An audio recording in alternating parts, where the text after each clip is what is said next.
Bonjour, aujourd'hui je voudrais qu'on parle des symboles comme des dieux de richesse avec toutes leurs bénédictions dans leurs mains, dans les mudras. Celle-ci c'est une statue de la déesse Kuan Yin, de la déesse de la compassion.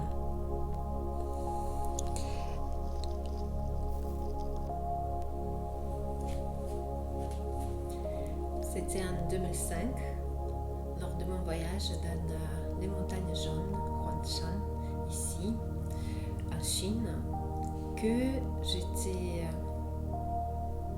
invitée de visiter un temple, le temple de la longévité. Donc, dans la hauteur de montagne, en 2005, je n'avais pas connu mon maître Feng Shui Liantou. On allait se connaître en 2008. Et donc, à l'époque, j'étais très peu enseignée par rapport à la symbolique Feng Shui et à la valeur des objets tout autour en Chine.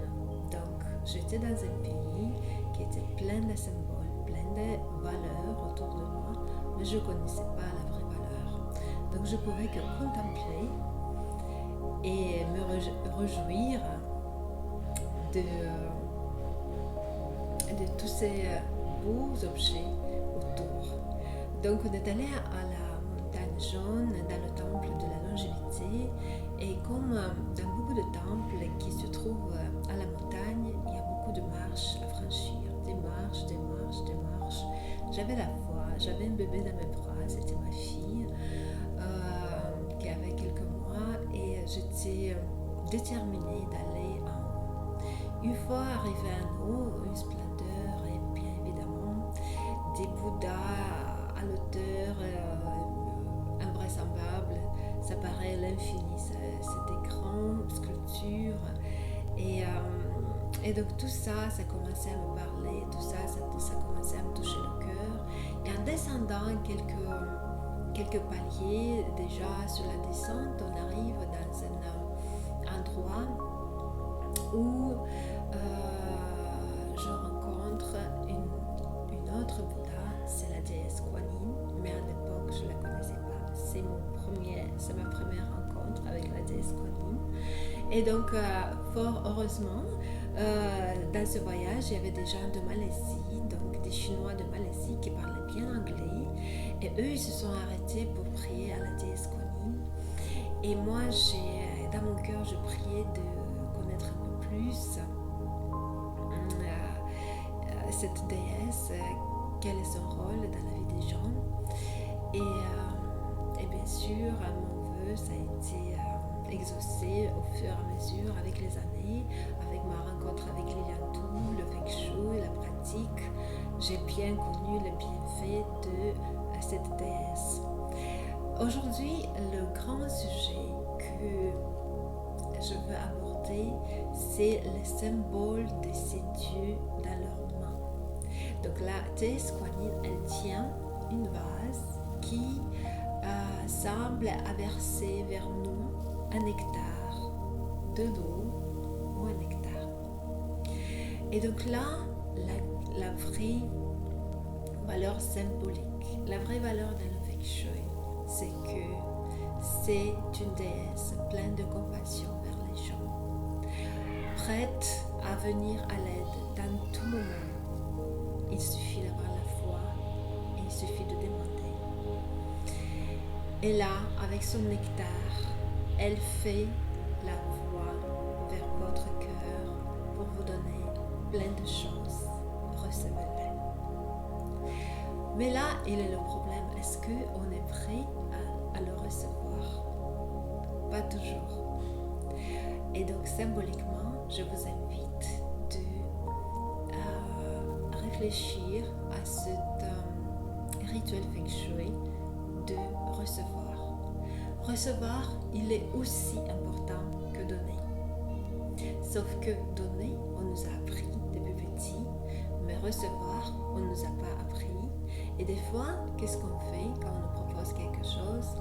On se dit non, je fais la diète, non, c'est pas pour moi, non, c'est pas à mon goût. Et souvent, on refuse. Alors que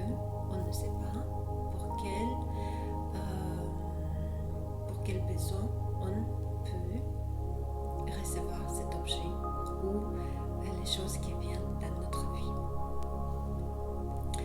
Donc pour vous donner un exemple, hier c'était un grand jour dans le bouddhisme, c'était un autre dieu, c'était un dieu de richesse, il s'appelle Mahakala Bouddha. Et donc on célébrait cette fête en Chine et ici dans les réseaux sociaux, j'ai reçu un message d'un ami avec une vidéo d'une prière dans un temple au moment où on versait cette eau.